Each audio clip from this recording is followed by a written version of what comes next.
하나님이 세우셨으니 라는 말씀을 가지고 이 시간 여러분들과 은혜를 나누고자 합니다. 자, 오늘 본문은 요셉이 형들에게 자신을 밝히는 장면으로 시작이 됩니다. 우리 1절서부터 3절을 보겠습니다. 다 같이 읽겠습니다. 요셉이 시종하는 자들 앞에서 그 정을 억제하지 못하여 소리질러 모든 사람을 자기에게서 물러가고 그 형제들에게 자기를 알리니 그때 그와 함께한 다른 사람이 없었더라. 요셉이 큰 소리로 우니 애굽 사람에게 들림에 바로의 궁에서 들리더라.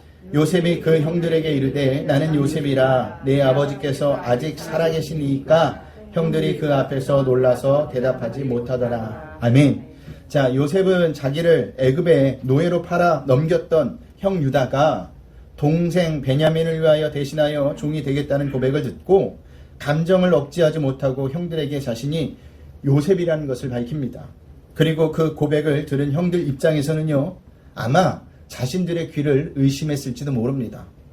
왜냐하면 자신들이 노예로 팔아버린 요셉이 죽지 않고 애굽의 총리가 되어 눈앞에 나타났으니 얼마나 놀랐겠습니까? 여러분 같으면 안 놀랐겠어요? 놀라죠. 그렇게 어안이 벙벙해 있는 형들에게 요셉은요 계속해서 자신의 이야기를 합니다. 그 이야기가 뭐냐? 나는 당신들이 애굽의 판자라는 거예요. 우리 4절 5절을 보겠습니다. 우리 한 목소리 읽겠습니다. 요셉의 형들에게 이르되 내게로 가까이 오소서. 그들이 가까이 가니 이르되 나는 당신들의 아우 요셉이니 당신들이 애굽의 판자라. 당신들이 나를 이곳에 팔았다고 해서 근심하지 마소서. 한탄하지 마소서. 하나님이 생명을 구원하시려고 나를 당신들보다 먼저 보내셨나이다. 아멘. 자, 그 이야기를 듣는 순간 형들의 가슴은 어떻게 되었을까요? 가슴이 철렁 내려앉았을 거예요. 아, 이제 나는 죽었구나, 나는 끝났구나 라는 생각을 했을지도 모릅니다. 하지만 요셉의 다음 이야기를 들어보면 형들의 생각과는 전혀 다른 방향으로 이야기하는 것을 볼 수가 있죠. 먼저 요셉은요 형들을 안심시킵니다. 그 구절이 당신들이 나를 이곳에 팔았다고 해서 근심하지 마소서, 한탄하지 마소서 라는 말을 해요. 당신들의 생명을 해치지 않을 테니 걱정하지 말라는 겁니다. 그러면서 다음 하는 말이 하나님이 생명을 구원하시려고 나는 당신들보다 먼저 보내셨나이다입니다. 하나님이 생명을 구원하시려고 그렇게 하셨다라는 거예요. 자, 형들이 요셉을 애굽의 노예로 판 것은 사실이죠. 이 사실은 변하지 않습니다. 그런데 요셉은요 그 일을 지금 다르게 해석하고 있는 거예요. 형들이 자신을 애굽에 판 것은 사실이지만 그 일은 하나님께서 당신들의 생명을 구원하시려고 개입하셔서 일어난 일이었다는 것입니다. 한마디로 하나님이 계획하셨고 하나님이 섭리하셨다는 의미죠. 그러니 그 일로 자책하지 말라는 겁니다. 여러분, 이것이 믿음이에요. 믿음이라뇨 말씀을 읽고 기도하고 찬양하고 감사하며 예배하는 것만이 아니라 더 중요한 것은 하나님이 우리의 인생을 이끌어 가시는 것을 아는 것이 믿음이라는 사실이에요. 우리의 능력이 아니라 하나님의 능력과 은혜로 지금도 살고 있다는 것을 아는 것이 믿음이라는 사실입니다. 우리가 노력해서 얻은 결과로 지금을 살아가고 있는 것 같죠? 절대 그렇지 않아요. 하나님이 도우셨고 하나님이 지키셨고 하나님이 보호하셨기 때문에 우리가 지금 이 자리에 있는 겁니다. 하나님의 계획과 섭리에 의해 지금을 우리가 살아가고 있다니까요. 하나님이 시작하시고 하나님이 이루셨기 때문에 저와 여러분이 이 자리에 있는 겁니다. 성도는요 이것을 절대 놓치지 말아야 합니다. 우리의 인생은 절대로 우리가 바라고 소원하는 대로 사라지지가 않아요. 하나님이 계획하시고 섭리하시는 대로 사라질 수밖에 없습니다. 그것이 성도의 인생이에요. 왜냐? 하나님이 그 성도를 붙잡고 있기 때문입니다. 그래서 성도에게 있어서 가장 중요한 것은요, 말씀을 통해서 하나님의 섭리가 무엇인지, 하나님의 계획이 무엇인지, 하나님이 나를 어떻게 이끌어 가시는지 아는 것이 중요하다라는 사실입니다. 우리 요셉의 고백을 한번 더 들어봅시다. 우리 6절서부터 8절을 보겠습니다. 우리 다 같이 읽겠습니다. 이 땅에 2년 동안 흉년이 들었으나 아직 5년은 밭갈이도 못하고 추수도 못할지라. 하나님의 큰 구원으로 당신들의 생명을 보존하고 당신들의 후손을 세상에 두시려고 나를 당신들보다 먼저 보내셨나니 그런즉 나를 이르러 보낸 이는 당신들이 아니요 하나님이시라. 하나님이 나를 바로에게 아버지로 삼으시고 그 온 집의 주로 삼으시며 애굽의 온 통치자로 삼으셨나이다. 아멘. 자, 요셉은 2년 동안 흉년이 들었으나 아직도 밭갈이도 못하고 추소도 못하는 5년이 더 남았다고 이야기합니다. 그러니까 흉년은 계속 진행 중이라는 것이죠. 그런데 요셉의 고백을 들어보면 중요한 것을 하나 발견할 수가 있는데, 그것은요, 하나님의 구원은 단순히 야곱의 가족과 요셉을 구하는 것뿐만 아니라 이스라엘 민족을 위한 큰 구원이었다는 것을 알 수가 있어요. 그 구절이 당신들의 후손을 세상에 두시려고 라는 구절입니다. 우리는 여기서 하나님의 생각은 인간의 생각보다 훨씬 크고 넓다는 것을 알 수가 있어요. 보세요. 하나님의 계획과 섭리는요, 단지 야곱의 가족을 구원하시는 데 있었던 것이 아니라 이스라엘 민족을, 더 나아가 이 세상을 구원하시는 데가 있었다라는 사실입니다. 그 결과가 누구입니까? 저와 여러분이에요. 그 결과로 저와 여러분이 지금 이 자리에 앉아 있는 겁니다. 하나님의 계획과 섭리는요, 이처럼 인간인 우리의 생각을 훨씬 뛰어넘습니다. 어떻게 애굽의 노예로 팔린 자가 애굽의 총리가 됩니까? 인간의 상식으로 가능할까요? 지금이야 뭐 가능할지도 모르겠지만, 자그마한 희망이라도 있을지 모르지만 그 당시는 상상도 할 수 없었던 상황입니다. 이것이 하나님이 하시는 일이에요. 이것이 하나님의 계획과 섭리라는 사실입니다. 그런데 문제는요, 이런 하나님의 계획과 섭리를 인간인 우리가 미리 알 수 없다라는 거예요. 알 수 있으면 얼마나 좋아요. 안심하겠죠. 그런데 이것을 언제 아느냐? 언제 할까요? 시간이 지나봐야 합니다. 그 대표적인 예가 노아의 방주 이야기입니다. 노아는요, 산에다 방주를 지으라고 지으라고 하시는 하나님의 음성을 들었습니다. 처음에는 길을 의심했을 거예요. 바다에다 방주를 만들라고 했으면 이해했을 텐데 산에다 방주를 만들라고 하니 노아의 상식으로는 도저히 납득이 가지 않았을 겁니다. 하나님께서 우리를 인도하시는 것도 이와 같아요. 도저히 이해할 수 없는 것이 투성입니다. 그런데 노아가 언제 하나님의 계획과 섭리를 깨닫습니까? 대홍수가 났을 때, 물이 이 온 세상을 덮었을 때 알았다라는 겁니다. 아, 이것이 하나님의 계획과 섭리였구나. 그래서 방주를 산에다 지으라고 하셨구나 라는 것을 깨달았다라는 거예요. 하나님이 왜 우리를 병들게 하시고 이런 고통과 어려움 가운데 두시는지 우리는 잘 몰라요, 지금은. 그때 우리는 그래도 두려워하지 마세요. 이해가 되지 않아도 괜찮습니다. 또한 우리가 가는 길을 사람들이 동의하지 않을 수도 있어요. 왜 그렇게 사느냐고, 왜 그렇게 다르냐고, 심지어 미친 사람이라는 말을 들을 수도 있습니다. 그때 중요한 것은요, 세상 사람들의 말이 아니라 하나님에 대한 믿음과 하나님에 대한 순종이 필요하다라는 사실입니다. 왜냐하면 하나님의 계획과 섭리는 항상 선하고 옳기 때문이에요. 그리고 그 결론은 항상 구원입니다. 그래서 하나님에 대한 믿음과 하나님에 대한 순종이 우리가 신앙생활을 하면서 가장 필요하다라는 거예요. 우리가 과연 인생을 살면서 몇 가지나 이해하면서 인생을 살아갈까요? 벌어지는 일들을 보면서 몇 가지나 이해하고 수긍이 돼서 그것을 받아들입니까? 대부분 받아들이지 못해요. 대부분 그것을 수용할 수가 없습니다. 수긍할 수가 없습니다. 왜냐? 내 힘으로는 감당이 되지 않으니까. 이 길로 가면 뻔한 길이 보이니까. 근데 어디까지나 이것은 우리의 생각입니다. 우리가 하나님의 백성이라면, 하나님께 붙잡힌 바 된 자라면 그때 우리는 무엇이 필요하냐? 이 상황을 허락하신 하나님에 대한 믿음이 필요하다는 겁니다. 그리고 그 믿음을 갖고 순종하는 발걸음이 필요하다는 거예요. 그런 자만이 놀라운 일들을 경험하게 되는 거예요. 그런 자만이 놀라운 일들을 체험하게 된다는 사실이니까요. 자, 이스라엘 백성이 홍해를 건널 때는 다 어떻게 했느냐? 갈라진 다음에 건너갔습니다. 그런데 또다시 이스라엘 백성이 강 앞에 선 적이 있죠? 어느 강 앞에 섰어요? 요단강 앞에 섰습니다. 근데 그때는 이전과 다르게 하나님이 어떤 명령을 내리시느냐? 먼저 강의 발을 띄라고 합니다. 무슨 말이냐? 처음에는 하나님께서 다 보여주셨지만 어느 정도 신앙이 들어가고 어느 정도 하나님을 알게 되면 하나님의 믿음을 더 요구하신다라는 사실이에요. 그러니 우리의 삶 가운데 눈앞에 보이지 않는다 할지라도, 이해가 되지 않는다 할지라도 우리에게 필요한 것은 하나님의 믿음이고 하나님에 대한 말씀에 대한 순종이라는 사실입니다. 그런 자만이 놀라운 일들을 분명히 보게 돼요. 우리 7절을 다시 한번 볼까요? 우리 한 목소리 읽겠습니다. 하나님이 큰 구원으로 당신들의 생명을 보존하고 당신들의 후손을 세상에 두시려고 나를 당신들보다 먼저 보내셨나니. 아멘. 보세요. 요셉을 죽이시려고 애굽의 노예로 팔게 하신 것입니까? 아니죠. 형들과 생명과 그 가족을 구원하시려고, 후손을 구원하시려고 요셉을 애굽의 노예로 팔려가게 하신 겁니다.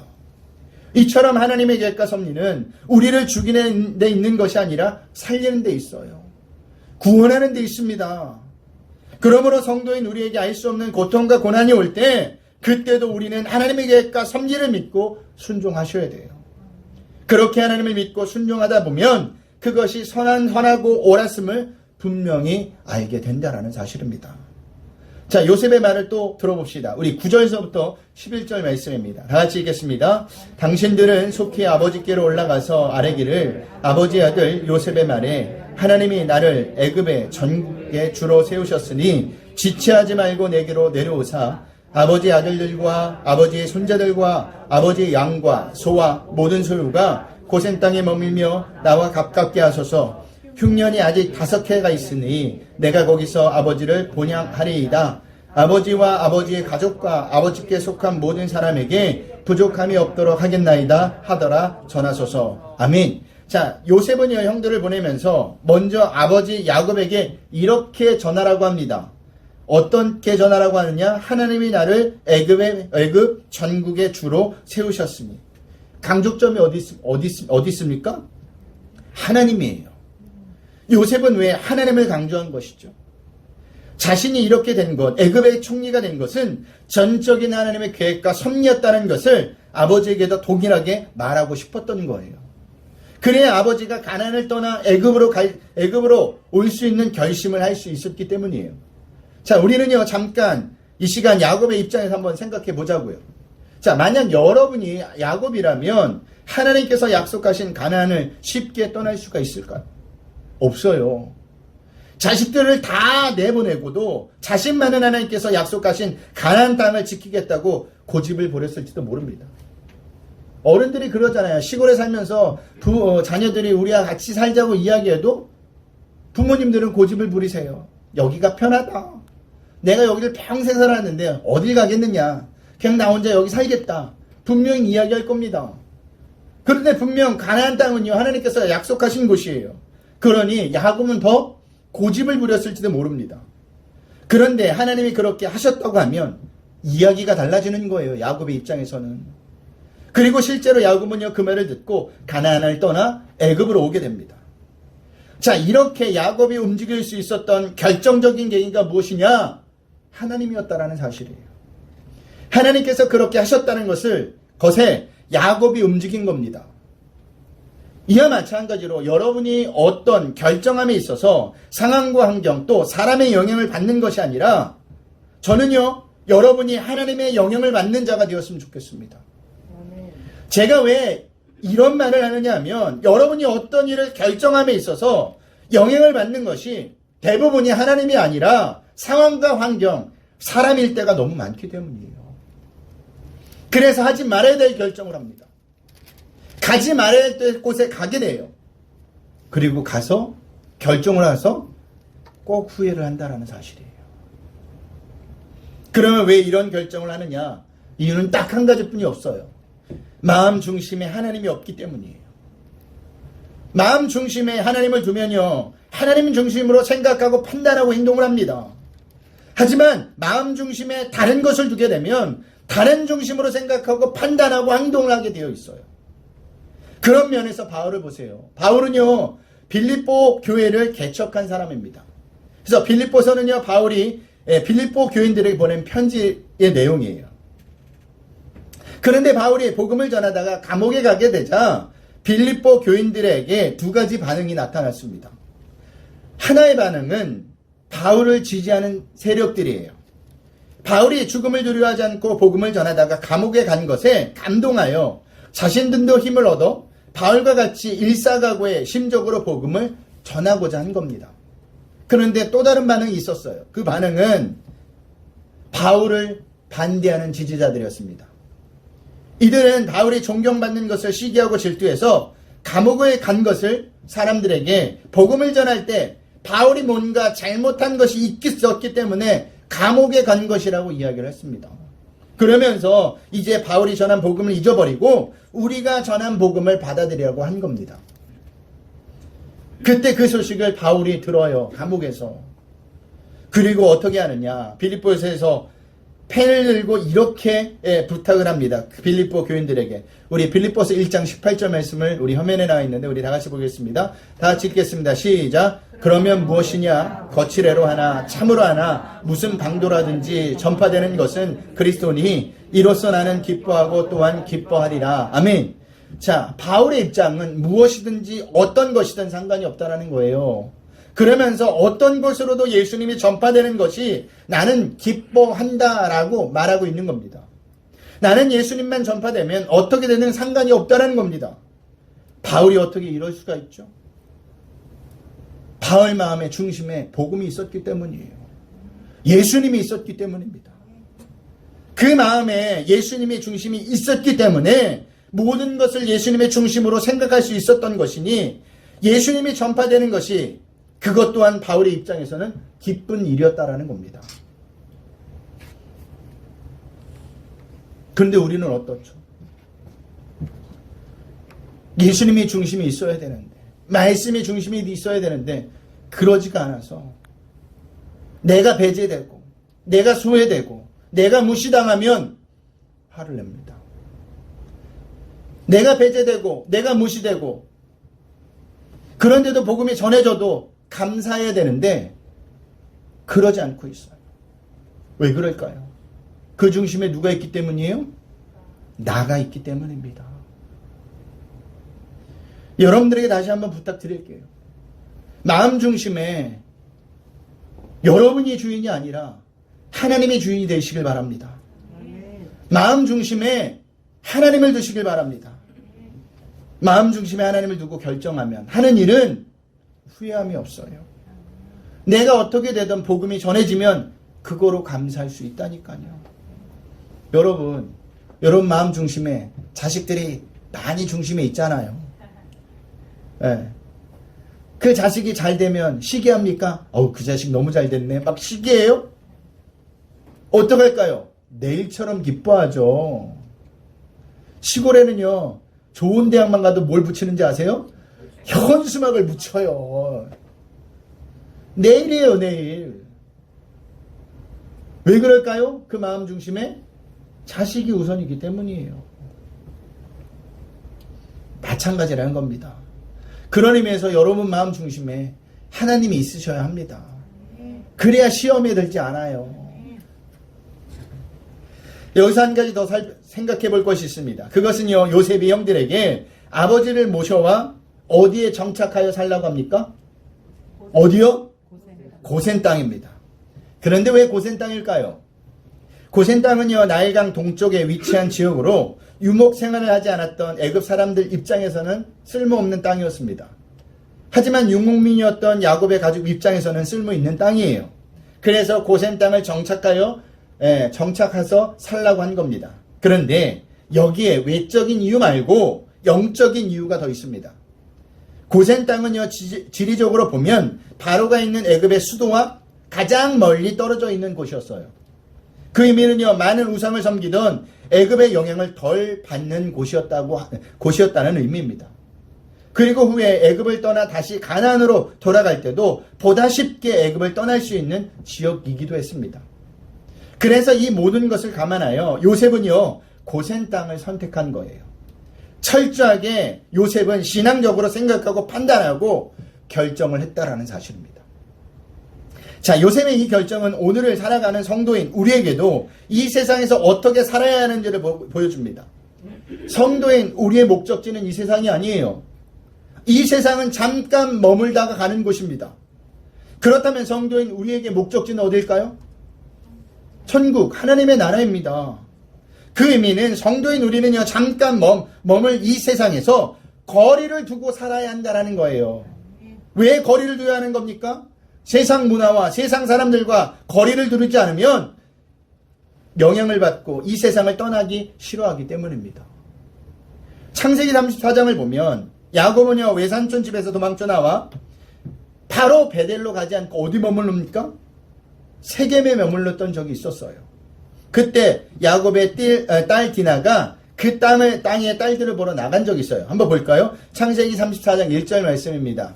우리 다 같이 읽겠습니다. 시작. 레아가 야곱에게 낳은 딸 디나가 그 땅의 딸들을 보러 나갔더니 아멘.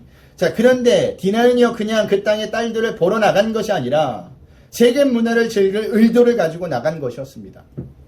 디나는요 어렸을 적부터 세겜 문화를 보고 그 속에서 자랐고 이제는 스스로 세겜 문화를 즐길 줄 아는 나이가 되었다는 의미예요. 그 의미는 디나가 세겜 문화에 영향을 받았다는 겁니다. 이처럼 인간은요 주변 상황과 환경에 영향을 받게 되어 있어요. 그런 의미에서 우리 또한 되도록이면 세상 문화와 세상 사람들에게 영향을 덜 받는 곳에 살아야 합니다. 그리고 의식적으로도 세상 문화와 세상 사람들을 멀리 하셔야 돼요. 왜냐하면 그것이 우리의 신앙을 지키는 길이기 때문이에요. 그런데 그게 끝이 아니에요. 신앙을 지키려면 세상 문화와 세상 사람들을 멀리하는 것을 넘어서 어떻게 해야 되느냐? 하나님을 더 가까이 하셔야 합니다. 그러면 우리는 신앙을 더 잘 지킬 수가 있는 겁니다. 근데 하지만 많은 성도는 그렇게 생각하지 않죠. 오히려 그곳에서 세상 문화와 세상 사람들에게 영향을 줄 수 있다고 생각을 합니다. 그런데 그것은 착각이에요. 불가능한 것은 아니지만 그렇게 사는 사람이 몇 사람이 되지 않는다라는 겁니다. 거의 모두가 영향을 주기보다는 영향을 받아요. 쉬운 예로 제가 늘 하는 이야기지만 결혼을 예를 드는데 믿는 청년들이 결혼하기 전에는 늘 결혼 조건이 1순위가 뭘까요? 신앙이라고 이야기해요. 입버릇처럼. 그런데 막상 실제로 결혼을 할 때 보면 신앙이 아니라 외적인 조건을 보고 결혼할 때가 너무너무 많습니다. 그리고 저에게 하는 말이 목사님 제가 결혼해서 배우자를 전도할 겁니다. 배우자도 결혼해서 저와 함께 신앙생활을 하기로 결심을 했어요. 그렇게 이야기하더라고요. 아주 자신만만하게 이야기해요. 그런데 정말 그렇게 된 사람이 몇이나 될까요? 제가 보는 것은요 거의 없어요. 오히려 믿지 않는 배우자에게 영향을 받아 신앙을 잃어버리는 경우가 더 많이 봤습니다. 왜 그렇게 되느냐? 영향력을 주기보다는 영향력을 받는 자이기 때문이에요, 인간은. 그래서 제가 여러분들에게 늘 말하지 않습니까? 뭘 놓치지 말라고요? 두 가지요? 두 가지요. 그렇죠. 말씀과 기도를 놓치지 말라고 하는 겁니다. 그래야 세상 문화와 세상 사람들로부터 신앙을 지킬 수 있기 때문이에요. 우리가 지금 성경 필사를 하고 있죠. 예배 시작하기 전에 이제 최 집사님이랑 이런저런 얘기하는데 최 집사님이 요한복음을 쓰면서 그런 이야기를 하더라고요. 왜 이렇게 예수님이 진실로 이런 말이 많이 나오는지 모르겠다고. 왜 그럴 것 같습니까? 인간들이 말을 안 들어 처먹어서 그래요. 말을 안 들으니까 강조하고 또 강조하는 겁니다. 그런데도 자기는 잘 살 수 있다는 착각을 하며 살아요. 베드로 보세요. 끝까지 나는 주님과 함께 죽겠습니다. 호언장담을 했지만 그 장담이 어떻게 되었습니까? 예수님을 3번 부인하는 것으로 끝이 나고 말았습니다. 세상 생각을 가지고 살면 세상에 영향을 받을 수밖에 없어요. 세상 문화를 보고 살면 세상 문화에 영향을 받을 수밖에 없어요. 여러분 부탁드립니다. 하나님을 가까이 하세요. 말씀과 기도를 가까이 하시길 바랍니다. 그것이 이 세상에서 우리가 신앙을 지킬 수 있는 방법이에요. 그것이 우리가 이 세상에서 신앙생활을 잘하는 방법입니다. 신앙생활을 잘하는 척도는 지름길은 없어요. 날마다 말씀을 놓치지 않는 겁니다. 날마다 하나님 앞에 기도를 하는 겁니다. 꾸준함이 중요하다니까요. 말씀을 마치겠습니다. 성도인 우리의 인생은요, 우리가 만들어가는 것이 아니에요. 누가 만들어갈까요? 하나님이 만들어 가시는 겁니다. 그것이 오늘 본문의 9절에 요셉이 고백한 하나님이 나를 애굽의 전국의 주로 세우셨으니 라는 말씀이에요. 무슨 말이냐? 하나님이 시작하셨고 하나님이 끝내시게 하셨다라는 겁니다. 하나님께서 요셉에게 꿈을 꾸게 하셨고 노예로 팔려가게 하셨고 또한 그 꿈대로 애굽의 총리가 되게 하셨고 형들이 찾아와 절을 하게 만드셨다라는 사실이에요. 모든 것을 누가 하셨다는 거예요? 하나님이 하셨다라는 겁니다. 그러니 한 주간도 성도인 우리는요, 지금 당하고 있는 현실 때문에 너무 절망하지 마시고 하나님께서 당신의 백성인 우리를 어떻게 이끌어 가실지를 기대하시길 바랍니다. 그 하나님에 대해서 믿음을 가지세요. 소망을 가지시고 우리 눈에 보기에 그게 잘못된 길이라고 보일지 몰라도 하나님이 몰아가시면 순종하며 가시면 됩니다. 하나님이 이끌어 가시면요, 우리 계획보다 훨씬 크고 높고 깊고 좋습니다. 이것을 잊지 않는 한 주가 되시길 주님의 이름으로 부탁드리겠습니다.